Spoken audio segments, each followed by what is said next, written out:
Morning, मी धनश्री स्वागत करते परत एका नवीन व्हिडिओमध्ये। आजचा दिवस तुम्हाला मस्त मजेत आनंदात जाऊ ही स्वामीचरणी प्रार्थना करते। आय होप तुम्ही सगळे मस्त मजेत असाल आणि आजच्या दिवसाची सुरुवात मस्त अशी ओवीला तयार करण्यापासून होत आहे, कारण तिची शाळेची वेळ झाली होती आणि ती आज थोडी लेट उठली होती म्हणून तिला आधी रेडी केलं। दूध वगैरे ती पिली होती आधीच आणि त्यानंतरच तिला स्कूलला आज मला सोडायला जायचं होतं, कारण भरपूर पाऊस पडत होता। पावसाने आता परत हजेरी लावायला सुरुवात केलेली आहे।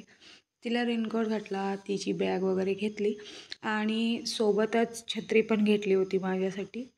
आणि पाऊस भरपूर होता म्हणून तिला रेनकोट घातला होता, कारण ती पावसाने भिजू नये, कारण शाळेत बसायचं होतं। आज टायमिंग वाढवली होती शाळेची, त्यामुळे तिला सोडून आले आणि त्यानंतर मला बनवायचे होते बरेच दिवस झाले शेंगदाण्याचे लाडू ओवीसाठी। ह्यांची थोडी ऑफिसची लाईट गेली होती आज, त्यामुळं ह्यांना म्हटलं थोडं मदत करा, मग शेंगा सोलून घेतला ह्यांच्याकडून। मग बोलत बोलत दोघांनी कधी शेंगा सोलून संपवल्या हे कळलं नाही आम्हाला पण। आणि त्यानंतर मस्त असे शेंगदाणे वगैरे भाजून घेतले। आता तुम्हाला माझी रेसिपी सांगते, मी शेंगदाण्याचे लाडू कसं बनवते ते। तर सगळ्यात आधी शेंगा सोलायच्या, त्यानंतर ते टरफाला न काढता मस्त अशा जे दाणे असतात ते भाजून घ्यायचे आणि त्यानंतर सुद्धा त्याच्यावरची जी टलपारं निघतात ती अजिबात काढायची नाही आहेत आपल्याला, कारण टरफलामध्येच सगळं जे सत्व असतं ते असतं, त्यामुळे आपल्याला ती टरफलं काढायची नाहीत। शेंगदाणे भाजत भाजत सोबतच इथं मी गूळ पण खिसून घेतलेला आहे। खिसून याकरता घ्यायचा कारण त्यामुळे तो मिक्सरमध्ये जेव्हा आपण बारीक करतो तेव्हा त्याची मदत होते। सोबतच इथं मी शेंगदाणे पण पाहत होते ते करपू नये यासाठी। आणि इथं शेंगदाणे भाजून झालेले आहेत आणि गूळ पण मस्त असा खिसून झालेला आहे। आणि त्यानंतर काय करायचं आहे, आपल्याला हे मिक्सरला वाटून घ्यायचं आहे शेंगदाणे आणि गूळ, आणि सोबतच त्यामध्ये मी वेलची आणि थोडीशी बडीशेप आणि थोडंसं जायफळ घातलेलं आहे। आणि बारीक झाल्यानंतर बघू शकता इथं हे सगळं मिश्रण या पद्धतीने काढून घ्यायचं आहे। आणि इथं बघू शकता या पद्धतीने त्याची कन्सिस्टन्सी होते।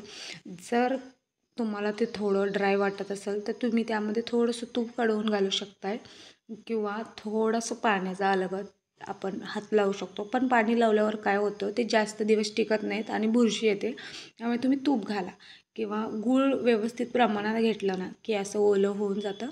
आणि त्यानंतर ते लाडू बांधा। दिसायला थोडे काळे दिसतात, पण दिसण्यापेक्षा ते किती हेल्दी आहेत हे बघायचं आहे, त्यामुळे त्याची टरफलं काढायची नाहीत अजिबात। आणि या पद्धतीने छोटे छोटे मी लाडू बांधून घेतलेले आहेत, कारण ते ओवीसाठी बनवत होते मी, डब्याला तिला एक तरी देता येईल आणि त्यामुळे।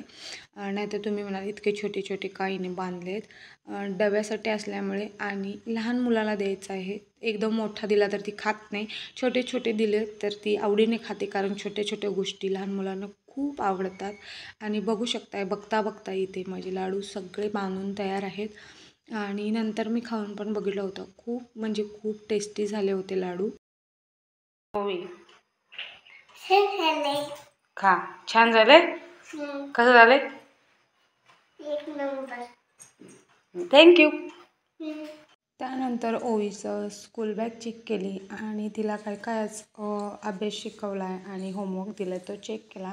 आणि तिच्या तोंडातून तुम्ही ऐकू शकताय काय काय शिकवलं आहे ते। ओवी, आज हे मॅडमने काय शिकवलं आहे? स्टँडिंग लाईन, हात काढ। आणि हे घरी होमवर्क दिलाय ना, करणार नव्हतो आता थोड्या वेळात। ओके, आणि काय शिकवलं आहे? पोएम ना। त्यानंतर दुपारची ती थोडा वेळ झोपते आणि असं मांडी झोपायला तिला खूप आवडतं। आजच्यासाठी एवढंच, भेटू पुढच्या व्हिडिओमध्ये, तोपर्यंत बाय बाय।